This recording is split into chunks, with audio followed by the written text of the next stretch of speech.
not here today, so I'm sitting in for Dana. No one else to do it. Okay. Tough job. Yeah. So we'd like to welcome everyone, and especially our city councilman. Thank you for being here, sir. Any other visitors? No. Okay, the first item we have is the approval of the September 12th minutes. You should have received that. Make a motion that we accept them as presented. Okay, we have a motion. Can we get a second? And a second that the minutes be approved as delivered. All in favor of the motion? All opposed? Motion passes. All right, the second item, September safety report. It's still morning, so I will address all that. Good morning, yeah. Time to eat, isn't it?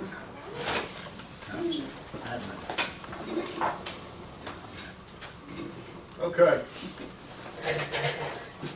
We did have a recordable, and it was due to the medical treatment was needle stick. They made it recordable, so we started over with now 32 days. It put us at four for the year so far, but today is 2 years that we've not had a lost time injury. Very good. Our September, yeah, that's good news.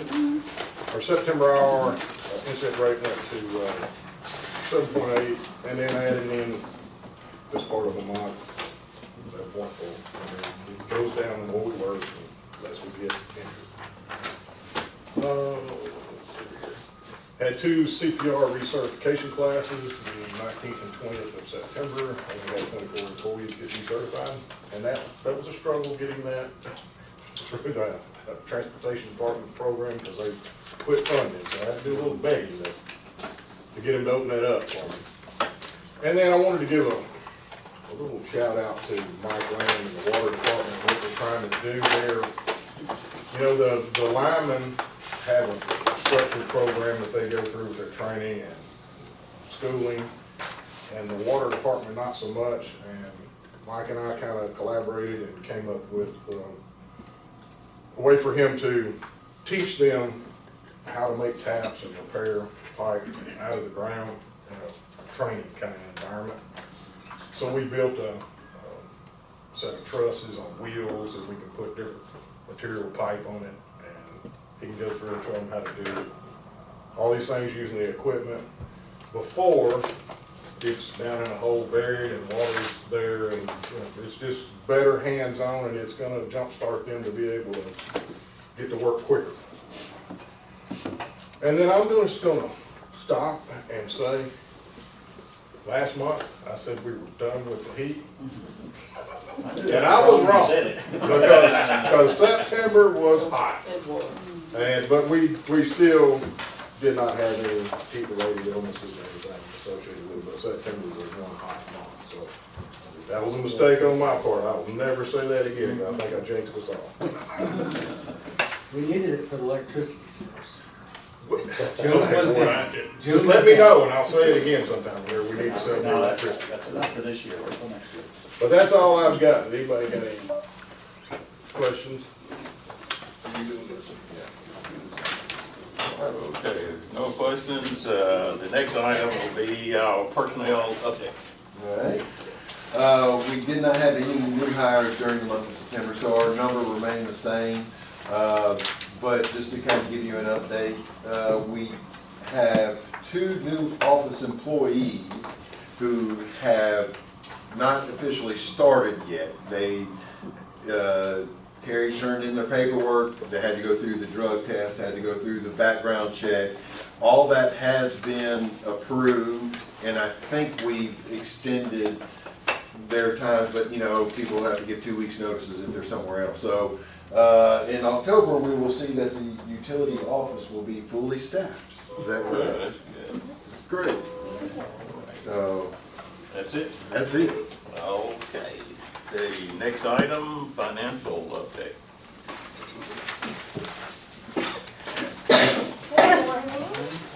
Morning.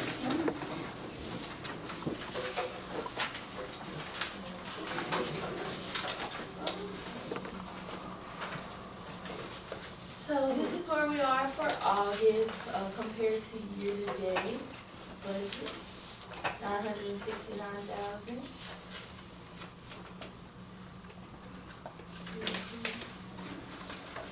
But it is about profit loss, same thing, just showing where we are year-to-date.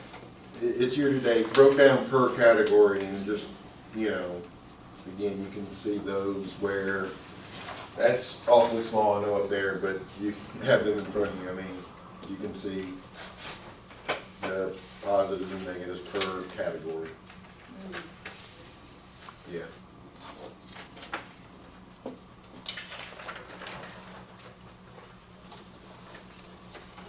Okay, so one thing I want to mention for the capital expenditures, we were actually negative $192,000 for the month. But that's because in May, we had an incorrect entry of $371,000. And so that entry was corrected in August, which is why we were negative.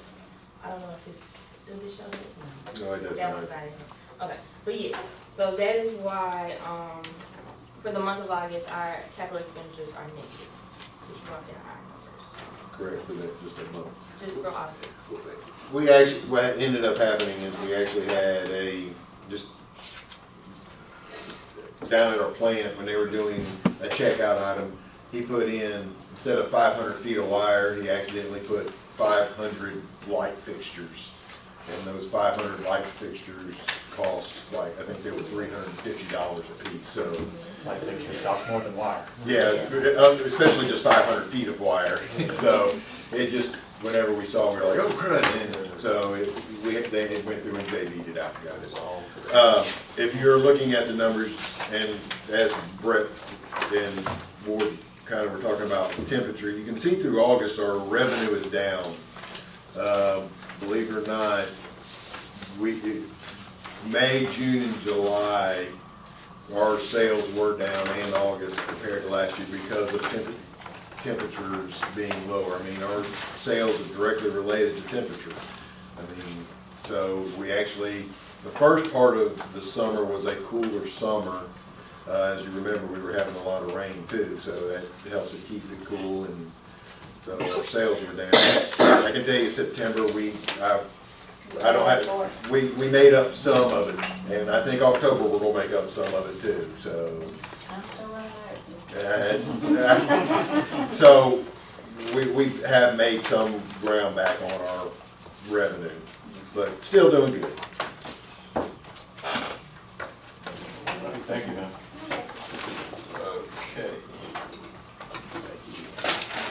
Okay, this next item will be dealing with an employee, so we're gonna have to go into the, we're back in session, and the floor is open for motion.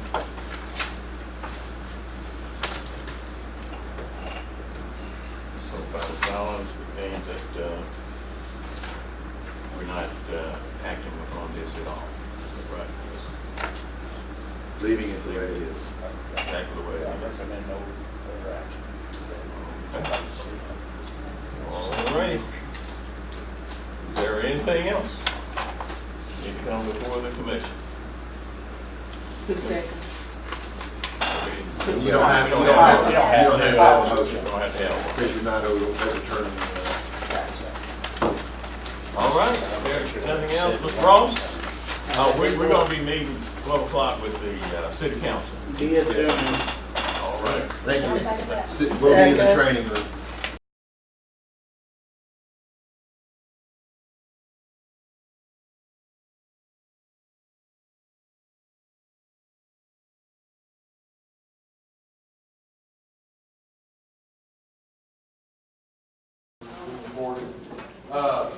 So I'm gonna turn it over to Tim Berner. He's with Fisher and Arnold. He's been helping us with our sewer cap plan and that we've been dealing with ABQ with.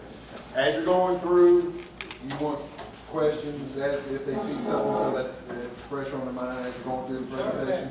As we're going through the presentation, if you have any questions, feel free to ask, okay? Again, thank you for your time, Tim. Thank you, Todd. As Todd said, I've been assisting the city for the past,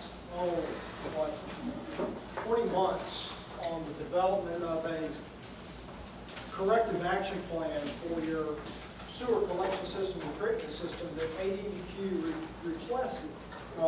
And kind of want to outline what we've been doing, what we have discovered, and what we need to be thinking about doing.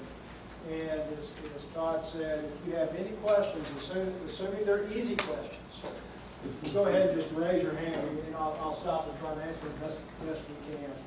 But if you don't understand something that I say, please stop me, because I kind of get excited about sewage. And I want to apologize that y'all are eating now.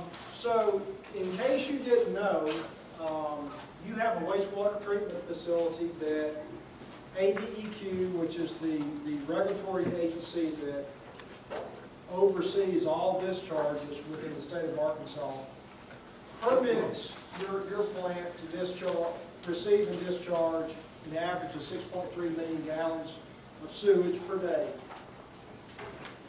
You have a collection system, all the lines out in the streets and behind the houses, that has, if you stretched it end to end, is 149 miles long on your gravity lines. You have 42 sewage lift stations. That's a lot of lift stations, but you're pretty flat here, so it's not unusual. And from each of those sewage lift stations, they deliver sewage to a gravity line through 21 miles of pressure force main. So, and I think Ward was saying, stretch it end to end, you can get to the other side of Morrilton, Arkansas, if you started here. So a pretty decent sized collection system and wastewater system. Just for a point of reference, for those of you who've never visited the wastewater treatment facility, that big lake is on the north side of it. Really not a lake, it's an equalization basin where the city temporarily stores excess flow that comes from the plant that can't be treated. So this is the mechanical portion of the treatment facility. That's animal shelter there. So you'll hear me referencing headworks and influent channels, aeration basins, clarifiers, disinfection, and then pump station that goes to the river. But that's just in case you haven't ever been down there. It's a wonderful tour if you ever want to go. Paul can tell you all about it. A little history. Back in 2017, the city had to apply to ADEQ to renew the wastewater treatment plant discharge permit. And ADEQ always comes in and they do an audit of all the sample results for the previous permit period.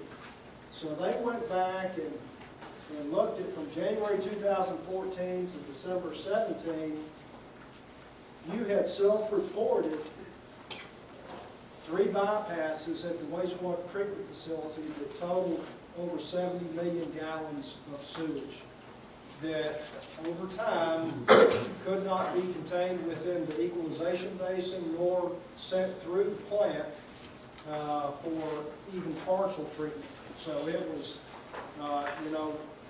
most plants have a way of bypassing the facility to get it out to the river because that sewage is always coming in. And when it rains and you have a high river level, it comes in even more, which we will see further into the presentation. Out of the collection system, you also had documented 107 sanitary sewer overflows, which totaled 84,000 gallons.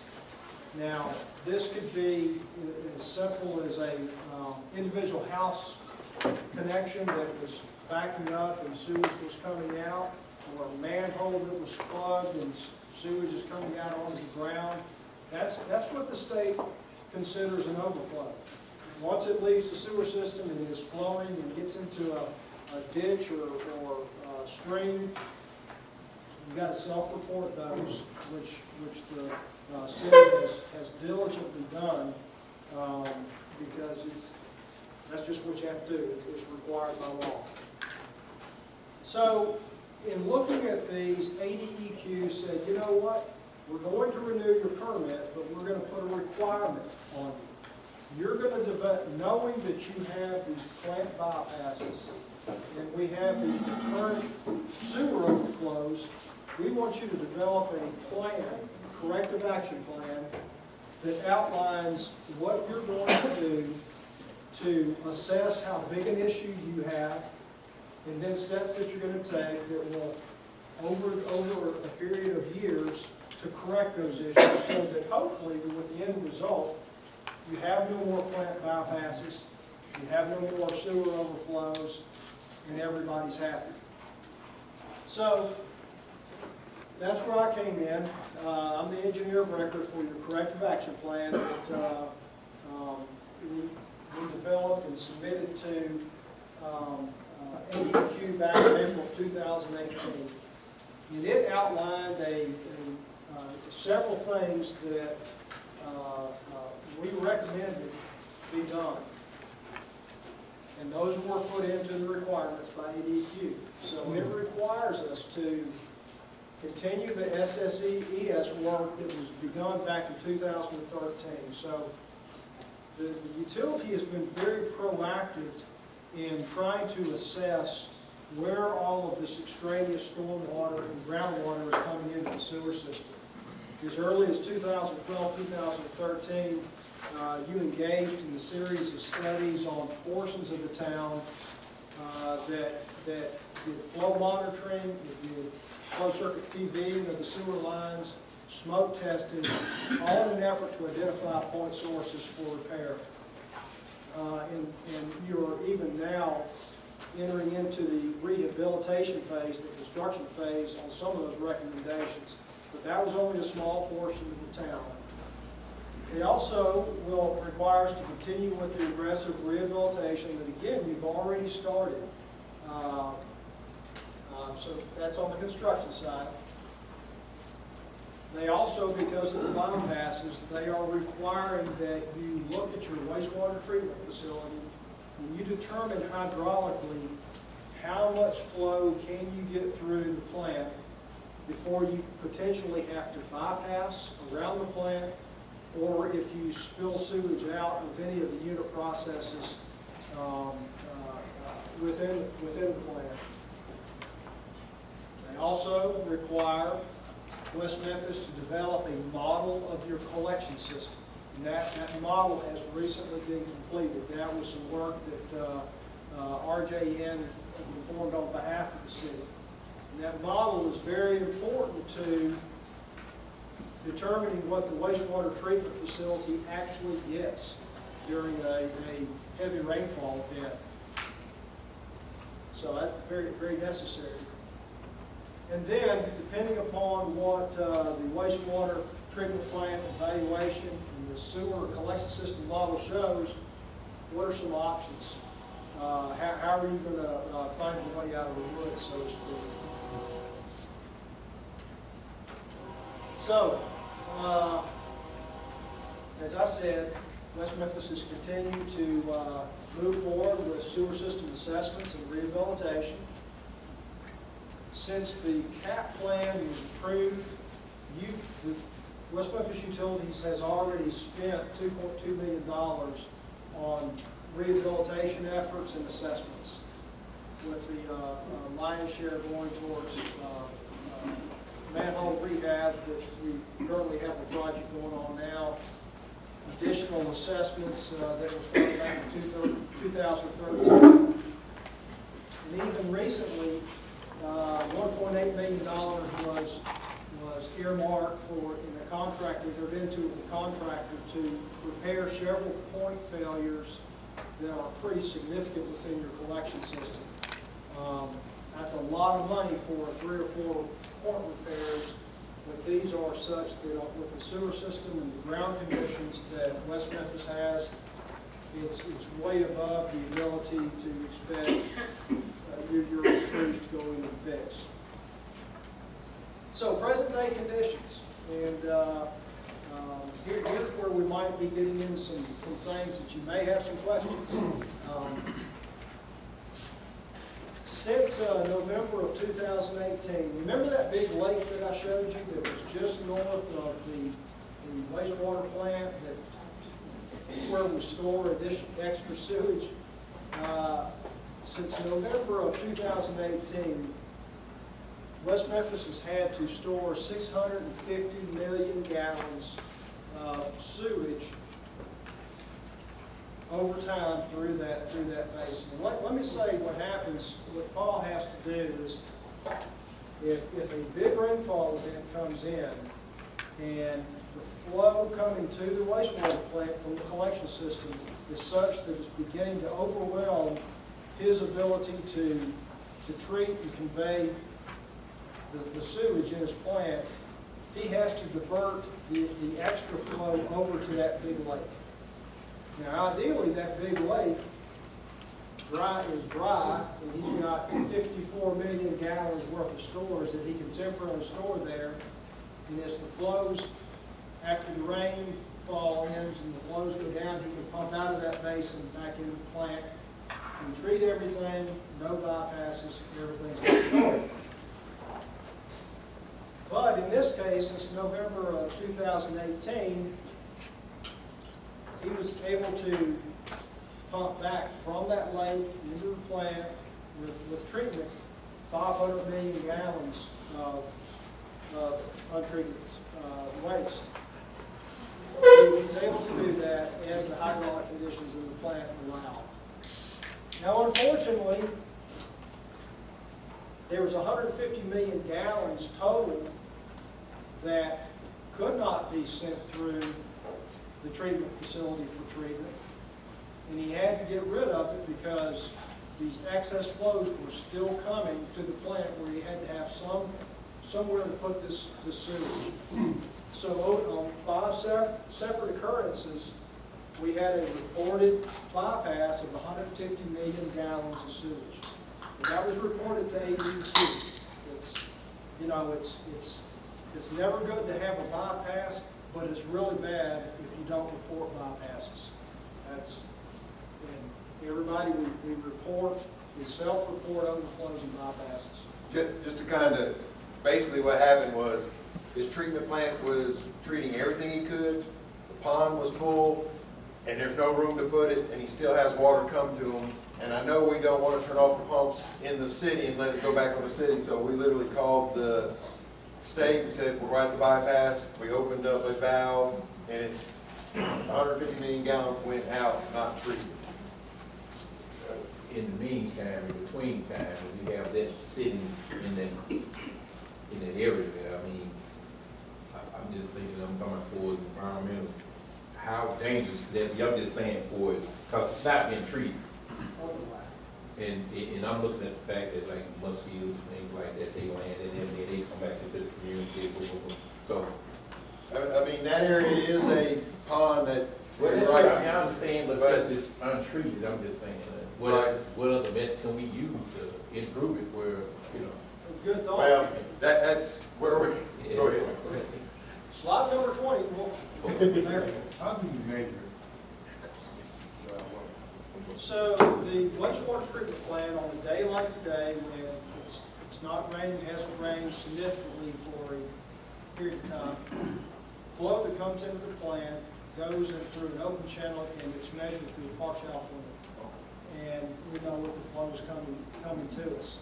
Now, what is more difficult to measure is when the plant is at capacity. We can measure that flow coming into the aeration basins, but flow that's been bypassed to the equalization basin, that's a harder thing to measure how much that is, because there's not a separate flow meter for that. What we do know is, and we've done this measurement in me and Paul, where we know if that pond goes up 1 inch, that's 1 million gallons of water. Based on the surface area of the pond, every inch, agree, Paul? Every time that pond goes up 1 inch, that's an extra 1 million gallons that went into that. So, Also, like I said, when I am bypassing, the effluent pumps measure that bypass. So I know exactly how much I'm bypassing based on that. Bypassing and leaving the plant. That is correct. That's right. So he knows what's coming in, he knows how much is going out, so the rest of it's coming from the pond. Question. Really, actually, it's a two-part one. You know, Paul does a great job out there managing this wastewater system. But who makes the final call on the guy? Is that you, or is that? I am the person who is solely responsible for what happens at that plant. So Paul calls me and says, Todd, I got a bypass. That guy's got how many years of experience? I'm gonna take his recommendation. I'm sure. The second part of my question was that the treatment system is a closed system. Is that right? The collection system. Well, the treatment. Okay. You're treating it and then pushing it out. Yeah. It's a closed system. Right? Is there any way to treat that pond and drop all the settlement like to the bottom? Years ago, when that was you have to go back to the way back.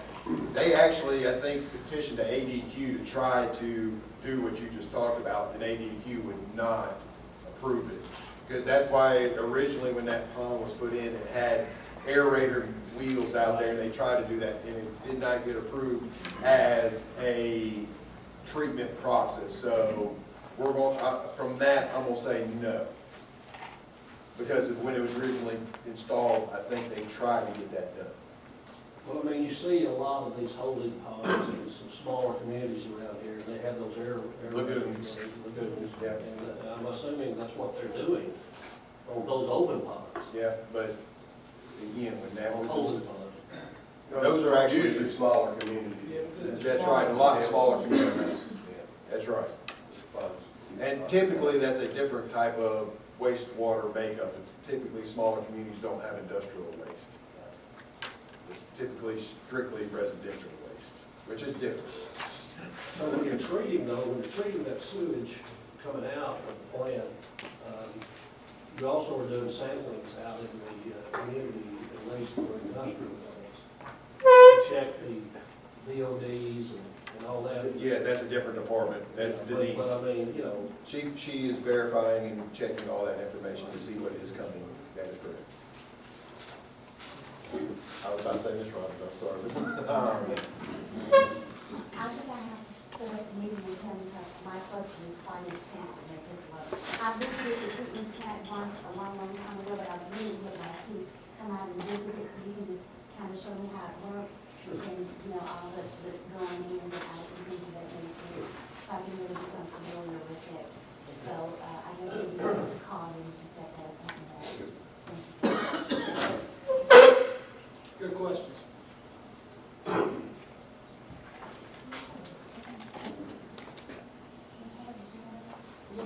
And I did agree. It's a fun field trip. We've taken the kids at college kids and see a lot of things. That's where you really learn how things happen instead of textbooks. During the same time, they were also back up in the collection system again from November of 18 through last month, I guess. 26 overflows, sanitary sewer overflows in your collection system. So, one of the things that the corrective action plan required is that we do a capacity study in your collection system. You know, how much are you actually sending, how much are you collecting, and how much are you sending to the wastewater plant? West Memphis retained the RJN group to perform a system-wide flow measurement program. That was done last year with the effort to find out, you know, remember, we have no meters in the collection system. We only have a meter at the plant. So went through and did flow measuring. And that flow measuring was completed back in November of 18. And along with that, they also sent out rain gauges throughout the city.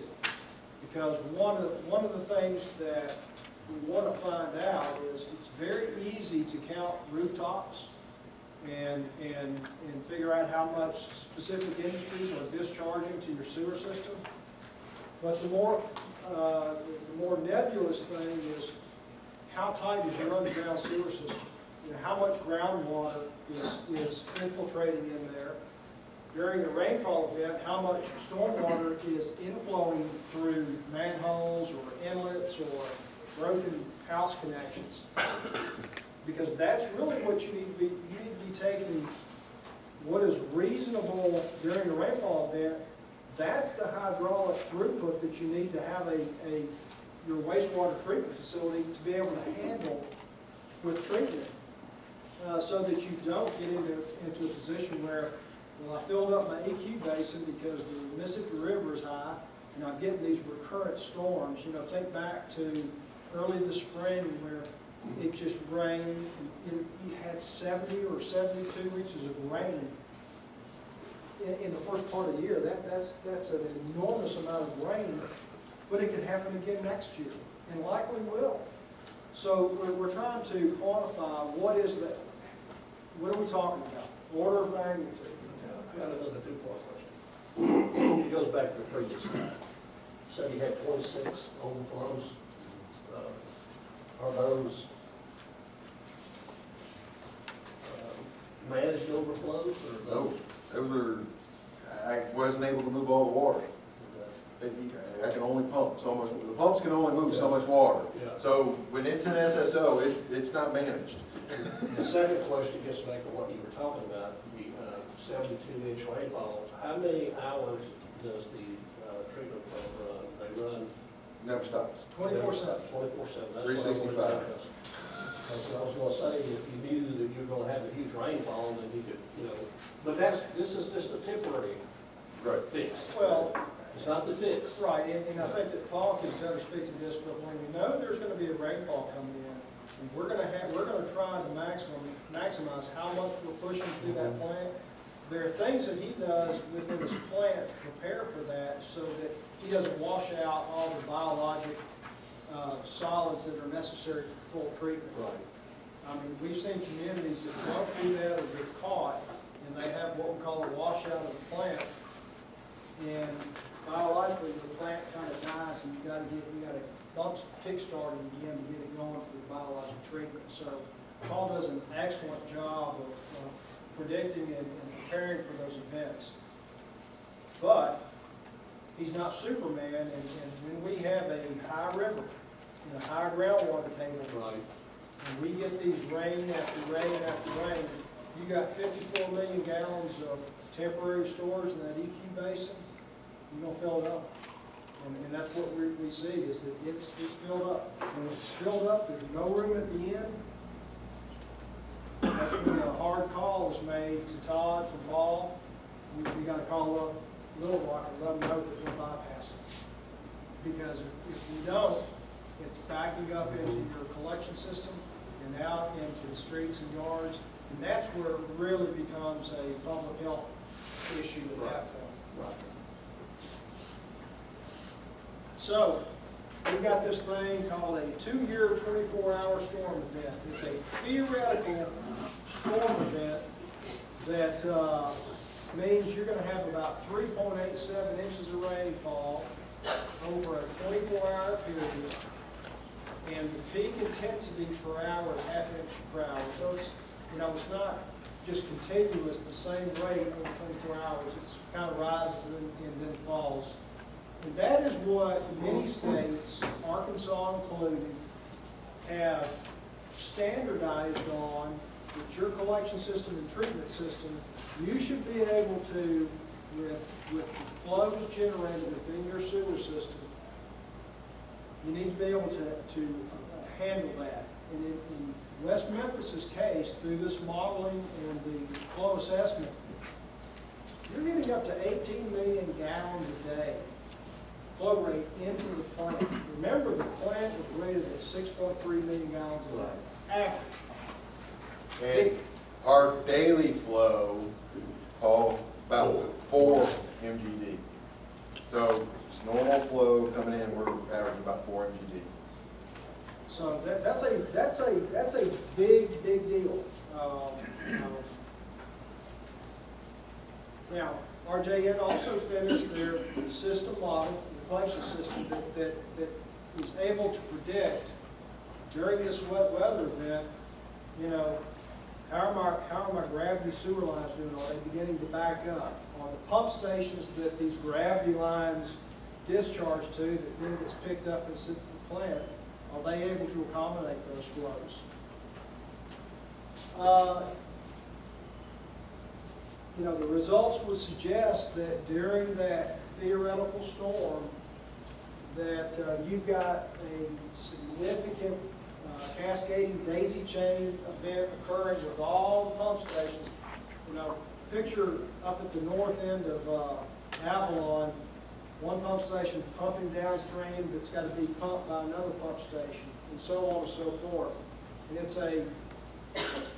it's a manner by which many communities handle sewage, but when you get fully developed like West Memphis is, and you have a lot of extraneous inflow and infiltration, all it takes is you know, one pump station in the middle of it to be overwhelmed and everything backs up. That's exactly what we see.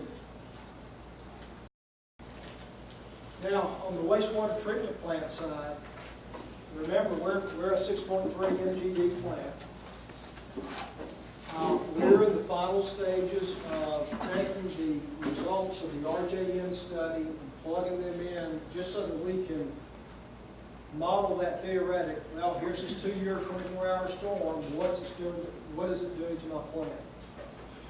What we know to this point is that your influent channel, once sewage is at the plant, your influent channel overtops at a flow rate of 10 million gallons a day. Now, you might think that's wonderful because that's more than what my plant is rated for. Well, unfortunately, the way that the return sludge is piped, that 10 million gallons is comprised of 5 million coming in and then a 5 million gallon return flow from our return sludge. So that's a problem for Paul to have to handle trying to get sewage into my aeration basins along with the required return sludge flow, because that return sludge is food for the microorganisms that thrive in your aeration basins. I hate to be talking about this after lunch, but you know, sewage is sewage. Yeah. Now, we know your extended aeration basins are limited to 6.3 million gallons a day. Extended aeration, by definition, means that the resident life of a drop of sewage that comes into the plant spends a day inside the basin, inside those basins, getting aerated so that we begin to break down biologically the waste and send it to clarifiers. So 6.3 matches up with what your permit says. Unfortunately, it's not 18, but it's better than poking me out. Now, there's another pretty significant bottleneck after your aeration basins. Right before you send the flow out to be disinfected and pumped to the river, we have what we call clarifiers. And all a clarifier does is it takes this treated flow in the aeration basins, it puts it in a round tank, it gets real still, and the solids settle down to the bottom. We take that top portion, which is much clearer, and disinfect it, send it to the river. Those solids get recirculated back. That's the food. Now what we're seeing is that all these clarifiers funnel into one pipe that has to take it through the disinfection. We see at a peak flow of 9 million gallons a day that if the flow gets higher than that, it begins to, for lack of a better description, make the clarifier stop flowing. We begin to wash out our solids, and that's a bad thing. Now, 9 million gallon a day peak is not that much to expect from a clarifier system. You ought to be able to get more than that through there, but you have system restrictions the way that the facility was constructed originally, that it just limits what you can do. You've done everything you can with the way that a clarifier system is piped up. You can't raise your clarifiers, that would help things, but you can't raise them, they're where they are.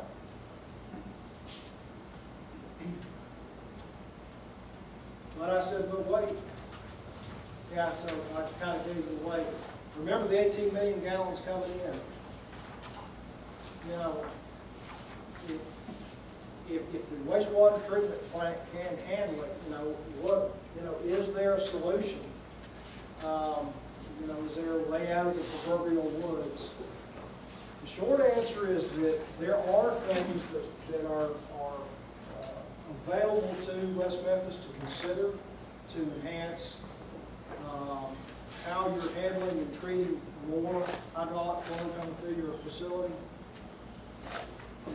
We've investigated at a very high level, taking your extended aeration basins and converting those to an orbital type system, which is basically instead of having your three basins working parallel, we'll put them in series, but we'll put a lot more air into these basins that reduces the amount of contact time. So instead of spending 24 hours in the basins, we accelerate that so we get a greater throughput. Now, that in and of itself, we can convert the 6.3 million gallon a day average daily flow up to 12 MGD and be able to pass an 18 MGD peak, which is what, during a 2-year event, everything suggests what you can expect to get most years, and multiple times in any given year. Now, it's not just converting the ditches, it's also rebuilding clarifiers, influent headworks, things of that nature. On the collection system side, you may recall that there are system inadequacies right now with the pump stations, and they not being able to convey the amount of flow getting into the system.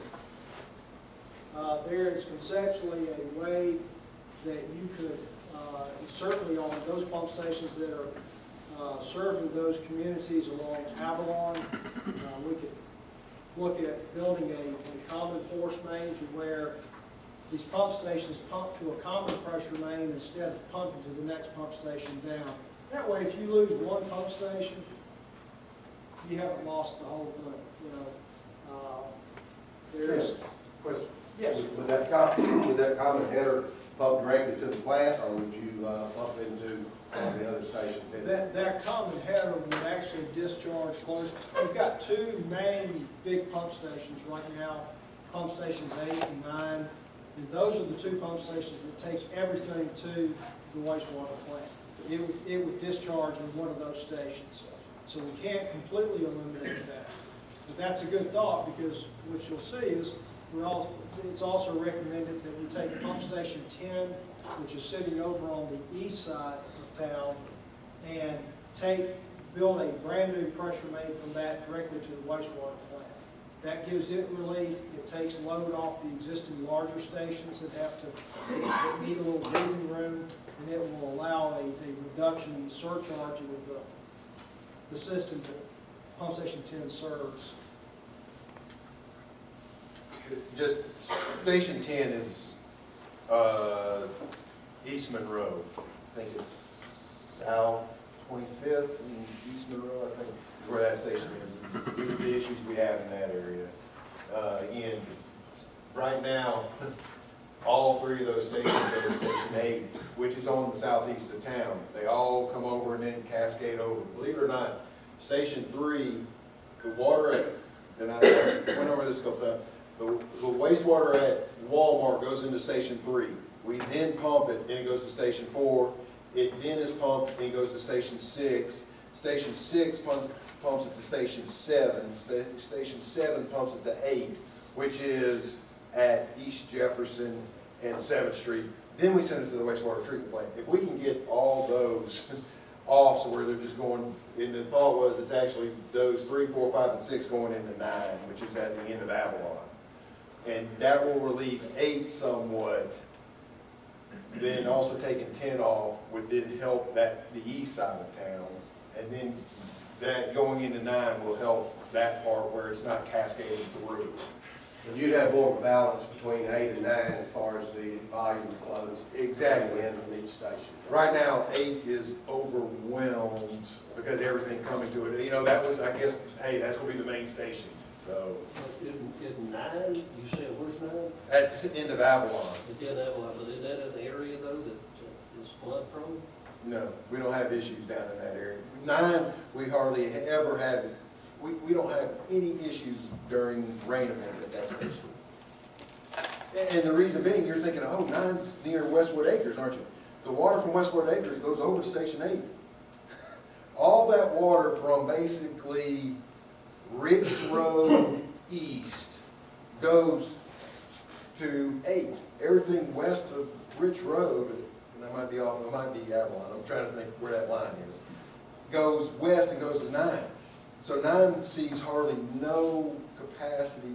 Well, I was really thinking, we used to have a lot of flooding between Westwood Acres right to the culvert, right in that area. There used to be a lot of flooding in there, prone to flooding. Okay. And I'm assuming that number's down there? Nope, Oh. not right now. Right now, that goes to 8. Yes, sir. I was just listening to you, and you reminded me of a commercial, young lady came in the house and told her mom and dad she was together except for the arm. Mom was jumping up and down, but the head was saying dollar sign. Yeah, I know. You know, that's the last slide. I want to ask a question. Go ahead. You're saying that 8 is located where? 8 is at East Jefferson and 7th. It's one, we got one of those sinkholes we got right near it. Yeah, at the end of, it's actually at the very end of Jefferson. I mean 7th, it's 7th, it's 7th, I said that wrong. Well, a lot of times the area that I live in, I get a lot of complaints of when it rains really, really bad, a lot of sewer is bagging up into people's homes. But is this a part of the problem? Yes. And this would, That's a result of these problems. yes. Right. So what do I tell my constituents? Just wait it out? We're working on it. This is one of those that we are working on, and this is an issue that we got to start spending some money on it. It's, Yeah. that's it, we got to start fixing the problem. And some of these really bad come into the people's bathtubs and just, I mean, it's just terrible. Yes, ma'am. What's the number of the station in Woods and, That's 7. that's it? That's 7. That was part of that $1.8 million. That's pump station 7. That's how, there's a station on Avalon, down at the very Avalon, at 6. That station pumps to that one on Woods, and then Woods, the one on Woods pumps it on over to East Jefferson. So the station all the way up on Shopping Way near Walmart, that's just around the corner, that's station 3. It grabs all that area through there, and we shove all that water, and we're shoving all that water right there at East Jefferson and 7th. You said a key statement just a minute ago. You said it's time to start working on it. We have been working on it, Okay. but we are fixing the, That's what I was going to tell you. I thought, why now? I mean, here. Go ahead. So, one thing, I want to go back to this common force main, and if you were to consider doing something that would allow the pump stations to pump to it instead of pumping to its neighbor, it affords you then the capability of these pump stations not only handling more of this flow to keep the backups down, they're backing up in the closest houses and overflows, but it also affords on many of these stations for them to be more efficiently used, and your power, your pay for, I know you generate electricity or you sell electricity, but there are some economic advantages as well. And then there's a couple of gravity improvements that need to be made just to provide some additional relief for individual collection systems so that we don't lose sewage out on the ground and backing up in the houses. Yes? Todd, I heard you said we or skip the 6, but not go with 5. Well, 5 is a very small station that handles, I guess at some point they didn't design design the gravity to handle, to get all the areas. There's not going on tower. The 5 is right across, it's literally at where the West Memphis Library is. Okay. It's right there at the West Memphis Library. It pumps into Station 1, which it handles Missouri Street and all that area. So that pump station right there on, is it Madison and between 13th and 14th Street? By the school, by the school. I don't know, I guess they was using. No, that station's dead. Okay. This is dead. Yeah, that building is just there. It's been redirected around that. At some point, that, So, you know, what, I'm sure what's burning in everyone's mind is, you know, gosh, this seems like a lot, a big effort, and it is. But I want to, before I opine what that might be, if the city of West Memphis were embarking to construct a brand-new wastewater treatment facility, ground up, that could treat 12 million gallons a day, I can almost virtually guarantee that you will be spending between $80 and $90 million. Now, here's the good news. You're not having to build a brand new wastewater treatment facility. You can modify your existing. So, you know, very preliminary, because again, these have been high-level studies. But we would think that the conversion of your wastewater treatment plant, with the necessary upgrades there, collection system upgrades that enhances the ability of your existing pump stations to convey what they need to convey, you are likely in the $20 to $25 million range.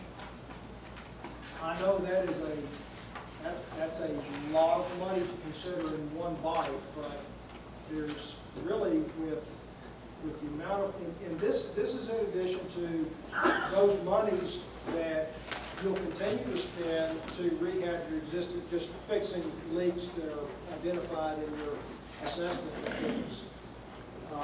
So at this stage, that's, Could this be broken down over time, or does it have to be one lump? that, the plant rehab and needs to be done at one time. This is and me and Frank had some preliminary discussions how to go do this. This is a bond issue that we would have to spread through the utilities, you know, pay based on that, is what we'd have to do, so where that we can do these improvements, get it so we are starting to handle the flows that are coming in, but continue to do what we're doing today. Like this year, we're on the east end of town doing all the smoke testing. We're finding a lot of issues that, you know, hey, we need to get in there and address all these issues. And we still use our daily revenues to handle some of those issues to continue to reduce our I&I, but we need to see. Now, we sit there and say, hey, we're going to spend 20, 25 million, why don't we just fix the I&I issues? All the experts are telling me, yeah, you're going to reduce it, but you're not going to reduce it enough. So to be able to get down to the capacity of the plant. So I'm wanting to expand the plant, get it so where we have a capacity of 12 million gallons. What does that do for us? It allows us to start handling our flows. It also, when a customer comes in, a potential economic development comes in, right now our daily flows are 4. Our plant is close to being at capacity already on our daily flows. As we continue to expand and bring more industry in, and you know, we want to be able to say, we have the capacity to be able to handle what you have, bring in those flows. So as we go and build the plan out, then we continue to lower our inflow and infiltration. We gain that capacity to be able to then, as our city expands in housing, as our city expands in economic development with the industry, we have and start using that capacity that way.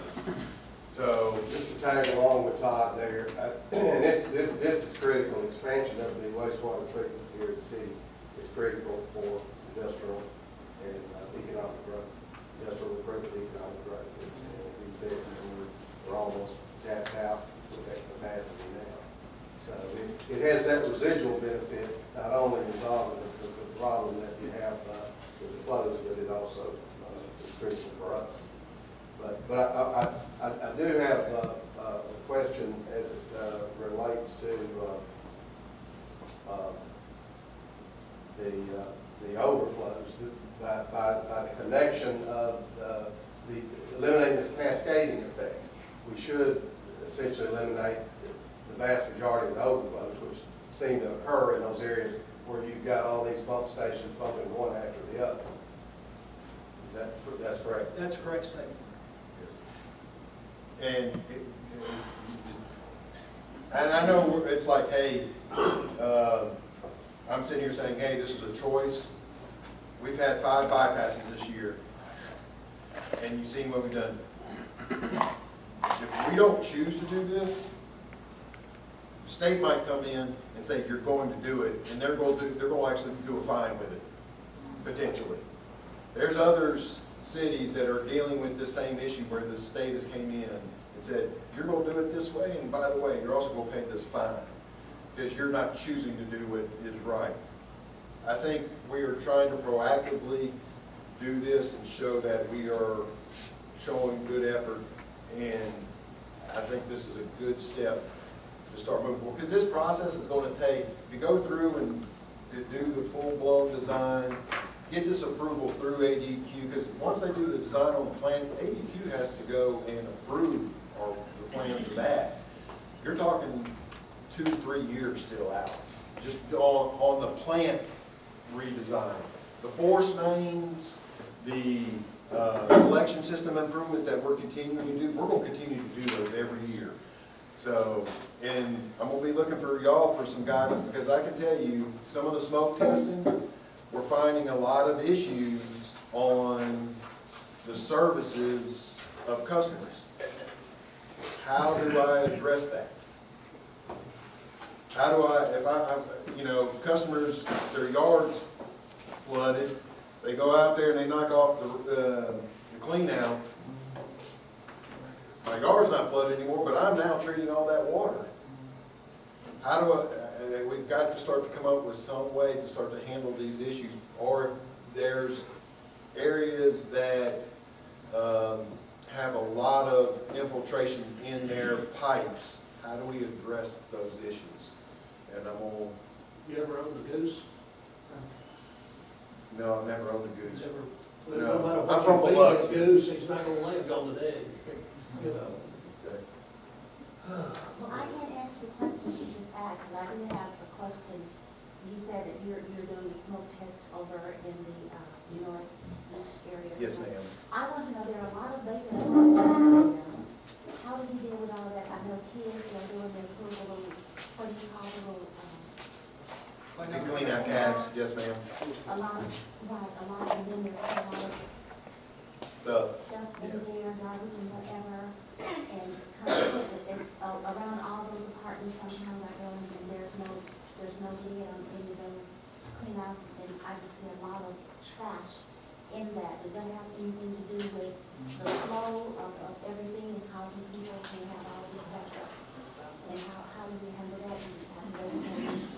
Once, I'm gonna need some, I'm going to be bringing some stuff to you, but also wanting your guidance on how to handle that, because that is on the homeowners, or the property owners, maybe not the homeowners, but the property owners. And I can tell you, some of the services are not necessarily, the gentleman who's doing smoke testing came to an area, there's some apartments over there, he said, man, there's a lot of issues at these apartments. And so that's not the people that are actually, that living there, it's the property owner. So I'm going to be coming up with some guidance and looking for guidance for y'all. What is the fairest way to do this to everybody? Where'd our finance guy go? He saw the number and he left. Yeah, he ducked down. Quick question, once we use 20 million, how long? That's about 2 to 3 years. Todd and I talked, just, if magically the money appeared, it doesn't have to be all at one time, but you start the design process. That design process and permitting process, you can expect to take at least a year. And then I would expect construction on a wastewater plant like that is likely going to be 20 months. You have your bidding period in there, so it's a 3-year process if you start it today. Now, the one good thing is that ADEQ in their microscopic examination of everything that you're doing, they understand that things take time, but they want to see steps taken, progress made. But, you know, kind of, as Todd said, you've got to be able to accommodate this additional flow before you make a lot of collection system improvements so that you're ready for it. And I also want to be real clear, hopefully, you know, we were talking about, you know, private cleanouts and residences that have, you know, that they drain front yards and the sewers, things like that.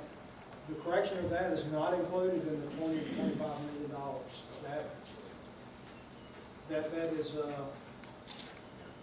unfortunately, that would be a hard one at this stage today to quantify what that might look like. But the city has, notwithstanding cleanout issues, over the past few years been investing, $1.2 million per year towards the correction of collection system small defects and things of that nature. And I would expect if West Memphis is like other communities that I'm aware of, that will continue on.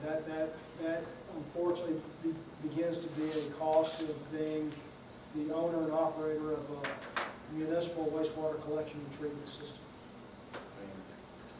Y'all been here longer than I have. Went to the east end of town, the pipes in those grounds have been there. Exactly, there. We know kind of ground we have. The buckshot.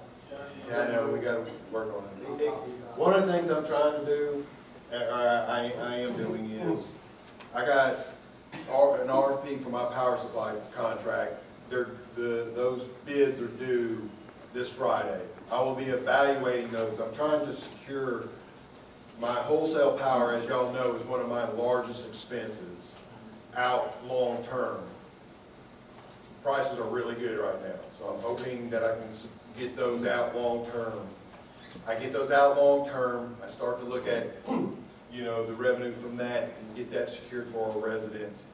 Then start to look at, okay, what monies can I pull from, or what else can I do? I want y'all to remember something. Y'all seen those numbers. Y'all saw I approved a project for 1.8. I only pull in $1.2 million for wastewater per year. That's my gross revenue. I pull in $1.2 million from water per year. We know it, right? We are the lowest in the state, and I can show you something from 2002 that we were the lowest in the state then, and our rates have not went up very much. Okay?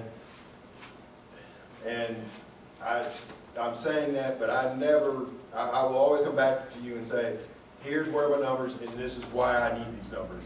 I'm not just going to come to you and say, here's my number. I'm going to be able to point. I want to be able to point to it. That's why I'm not going to sit here and tell you what they need to go to or where they need to go to.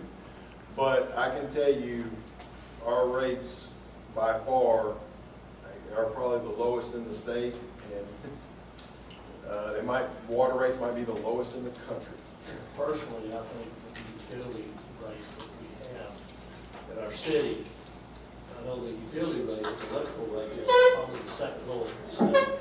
It's just because we did about 10, 15. But I would say that I would not want to see an increase in any of those rates because that's an attraction, one of the strongest attractions that we've got here. You know, I agree with you, Wayne, but at some point, you're going to have to do something. And I'm not talking about a big jump. What I would like to see is, that's why I'm working on the electrical. If I can get that stabilized and then slowly start to move up my water and sewer rates and start to move them up. And I'm not talking about a large amount, a little bit. But again, I know it's an attraction, but you got to pay for your infrastructure. If you don't pay for your infrastructure and you just let it go away, then... Well, the infrastructure's been going away in this city for... I agree with that. And we That's haven't the been problem. paid for it. And That's the I've been problem. around, I've been around this community I for know a the long plan. time. I mean, Well, it's been neglected. too long, and now you're having to step up. Been having everywhere. and pay. It's been neglected because you haven't had all the financial funds to do it. You're patching, you're continuing patching, you're continuing patching. We gotta get away from just I'm patching. not and start saying we making- don't need to improve our infrastructure, don't get me wrong. Okay. And that But- costs But it's dollars. all, the timing of this is kind of, What? the timing is kind of, it's involved with other expenditures, capital investments that the city has put ourselves in. No, this has nothing to do with, and if we don't do this, I'm gonna make this, if we don't as a city, if I can't get y'all's buy-in, Todd, it probably will resign. And I'll say that on the camera, because I am the guy in charge. And I'm the one answering to the state. Well, let me, That was assigned to me. we're gonna have to do it.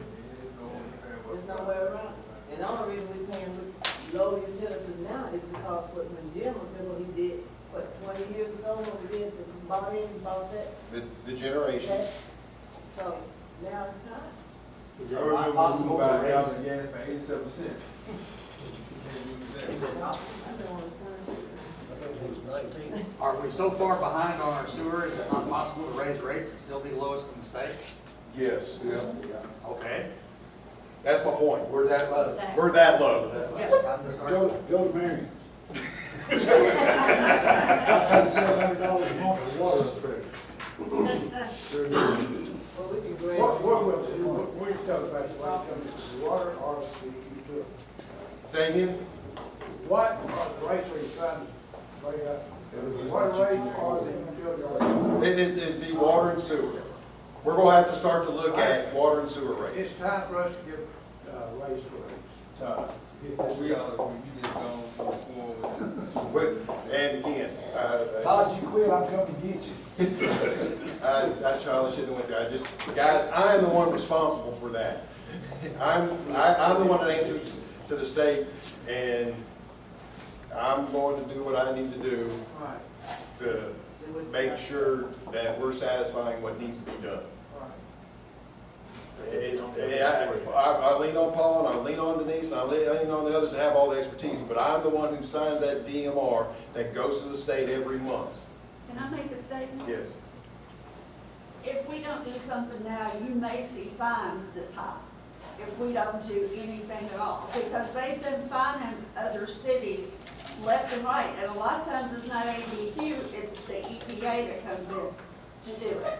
Yeah, I would hasten that the city of Memphis, their consent order that they entered into was not a consent order with TDEC, the Tennessee Department of Environment and Conservation. EPA came in and got the Department of Justice, it was so Yes. egregious. And they can do it here. Well, and you can look at Little Rock, Fort Smith, other cities in the Hot state Springs. who spent Hot Springs. hundreds of millions of dollars. And they didn't have any choice once it got to a point where they, you're right, EPA and ADT. We just need to start showing that we are doing what we need to do as a city to fix the problem. If we are showing our improvements, we are continuing to do what we need to do, that's what needs to be done. Infrastructure should be our priority. Working in good faith. We are working in good faith. And I can tell you, these big dollars are coming about because we now have a model that I can point to and say, look how much water is coming into our city when we have a rain. Previously, it was like, oh, we think it's this. It's like, I can now point to it. I can show you engineering proof that that's how much water is coming in. We got issues in our city and we need to fix them. Everybody out in the field can say, man, we got issues, We are now identifying those issues and we need to fix them. And guys, you gotta do it. Todd, as low as our city is, the water table here, typical January. I know they're playing a part in even fixing what we got wrong now. This is very part. I can't remember seeing it, water this high in July from the river. I can't remember seeing it, and I was born here. But that has a lot to do with what we're doing now. And we gotta fix it, it's gotta be fixed. I mean, hey. Thank you.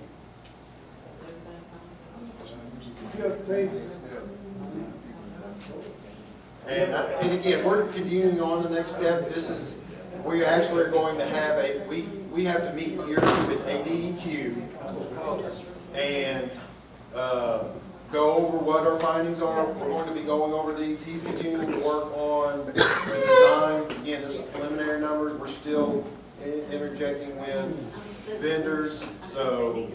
I did one thing, I gotta go, but, I need to get on me on my All right. Thank you.